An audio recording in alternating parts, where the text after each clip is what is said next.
So last Sunday, inspired by a wave of productivity, and my bank account's dwindling will to live, I decided it was finally time to try meal prepping for the week. You know, like all those fitness influencers who somehow make quinoa and broccoli look like the food of the gods. I gathered my arsenal, a mountain of vegetables, a suspiciously enthusiastic bag of frozen chicken, and every Tupperware container I owned. Seriously, there were enough to build a small city if the housing market keeps up. My roommate, Dan, walked in, took one look at the counter, and immediately asked if I was opening a soup kitchen.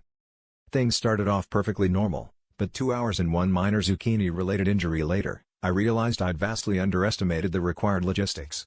For every meal, there was a specific Tupperware container, rectangular ones for lunches, round ones for dinners, and those weirdly shallow ones I'm convinced are only for single raviolis. But when I tried to start filling them, the lid suddenly refused to cooperate. One snapped shut with such force that my thumb went numb.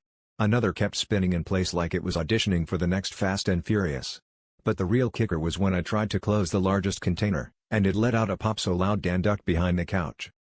That's when things got weird. I swear, all my Tupperware seemed to be working together. Every time I'd close a lid, another would pop open. The containers began stacking themselves into increasingly complex barricades, blocking my access to the fridge. Dan started narrating like it was a nature documentary. Here, we witnessed the elusive Tupperware herd forming a defensive phalanx to protect their leftovers. I had to admit, I was outnumbered, and possibly outsmarted. Desperate, I attempted to bribe them by waving around a leftover meatball, which only caused the tiniest container to roll forward with what I can only describe as union rep energy. Finally, after an hour of negotiations, and Dan chanting solidarity with each failed attempt, the Tupperware relented, on the condition that only 3 containers would be used, and the rest could unionize in the pantry. So now, if anyone asks, I'll have to admit my meal prep failed because my Tupperware went on strike.